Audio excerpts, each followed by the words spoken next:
Hi there! In this video, I'm going to tell you how to prevent purslane from growing in your garden. All gardeners are familiar with it because it is very difficult to remove, and in order to avoid using herbicides and destroying soil fertility, it is better to engage in prevention. Mulch helps a lot with this. Let me show you everything on the example of my garden. Purslane grew here because this part of the garden was without mulch. Nothing grew here.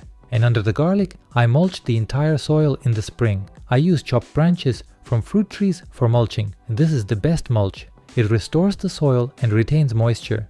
And weeds practically do not grow through it. As you can see, there is practically no purslane on the same bed under the mulch. If I had renewed the mulch in time, it needs to be done at least twice a season, as it sinks into the soil with watering and rain and is processed by microorganisms for nutrition. There would be no weeds here at all. But even that purslane, like any weed that has made its way through the mulch layer, is very easy to pull out by hand. To break through, it grows a long stem that is easy to grab. In addition, the soil under mulching is always moist, so weeds are pulled out by the roots, nothing remains in the soil, and new weeds do not grow. You can also use straw for mulch, but it's better to chop it up or take hay. The main thing is that it should be seedless, otherwise you will bring weeds to your beds yourself. Freshly cut grass should not be used because it contains a lot of sap. If you pile it up in a thick layer, it will start to mold and rot, and this will lead to disease on your plants. And one more important rule: to prevent purslane from spreading through the garden,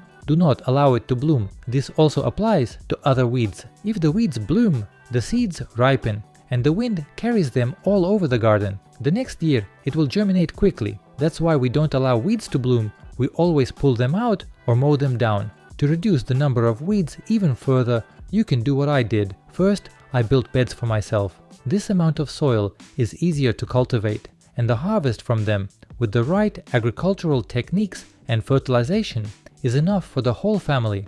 I spend less time on care, and the harvest is great. I covered all the aisles in the garden as well as the places where I grow watermelons, melons, pumpkins, and zucchini with agrofabric. It allows water to pass through well, but weeds do not grow through it. I've had this agrofabric for 2 seasons now. It doesn't tear, the soil under it doesn't weather, and weeds don't spread. And in my garden I just mow the weeds in time, which also reduces the number of pests in the garden. In addition, it is a great raw material for compost. Therefore, friends, use mulching, prevent weeds from flowering, and cover large areas that you do not cultivate with agrofabric, and you will not have weeds, especially purslane. If the information in this video was useful to you, be sure to like it, share it with your friends, and subscribe to my channel. I wish you a quiet and peaceful day. See you in the next videos.